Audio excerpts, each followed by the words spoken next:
anyways, so every day. I gotta do some I'm outside the facility. voice exercises. And yeah. That's what the speech therapist, occupational, whatever she is today told me. Yeah, speech therapist said that. So I just Because when they practicing. put a tube down your throat and stuff, you can get vocal cord damage. Or, I don't know, they had me doing different types of therapy from, I guess, I don't know, from the amount of time I was under anesthesia and like when they, what do you call it, incubate you or whatever, when you do put the tube down you or whatever. Anyways, but okay, so I'm going to show one more thing and I'm going to be done with this video. I taught people in the hospital. I didn't have anything with me to, so I used toilet paper and make curlers. Like, the old timey where they make them out of rags. Well, you can make them out of toilet paper. And that's how I curled my hair. The nurses got such a kick out of that. But at any rate, so this was my journey. I mean, this lasted so freaking long. So there was a spine where there was a balance center. They focused specifically on balance. And this is where eventually when I got out of people coming to my house to do physical therapy, this is where I went for physical therapy 2 to 3 times a week. And this is a gravity-free treadmill. It is the coolest thing. Oh my goodness. So basically, it's gravity-free treadmill. So you they put like this skirt around you and you're like in this bubble, and like they'll set it to like anywhere from 70 to 100%, like you're walking on air. So that way you can get the cardiovascular, but like I had to retrain my gait. Like I had myopathic gait or whatever, so I had to basically relearn gait and all that sort of stuff. But this was,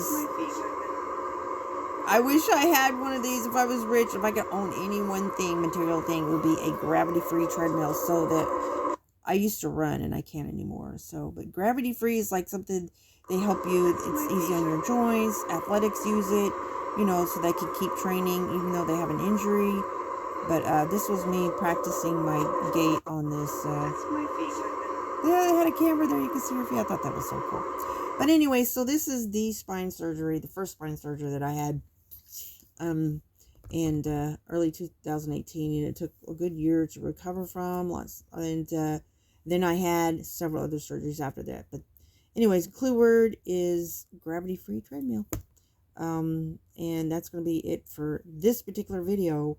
And so I'm just showing the medical journey that I went through till I could come back in July. And my last surgery was in November 29th of 2021. So anyways, and hopefully now I'm facing yet another one on my neck. I hope not. But anyways, I'm in physical therapy now for that. But this was the first surgery that I went through, and it was a booger. But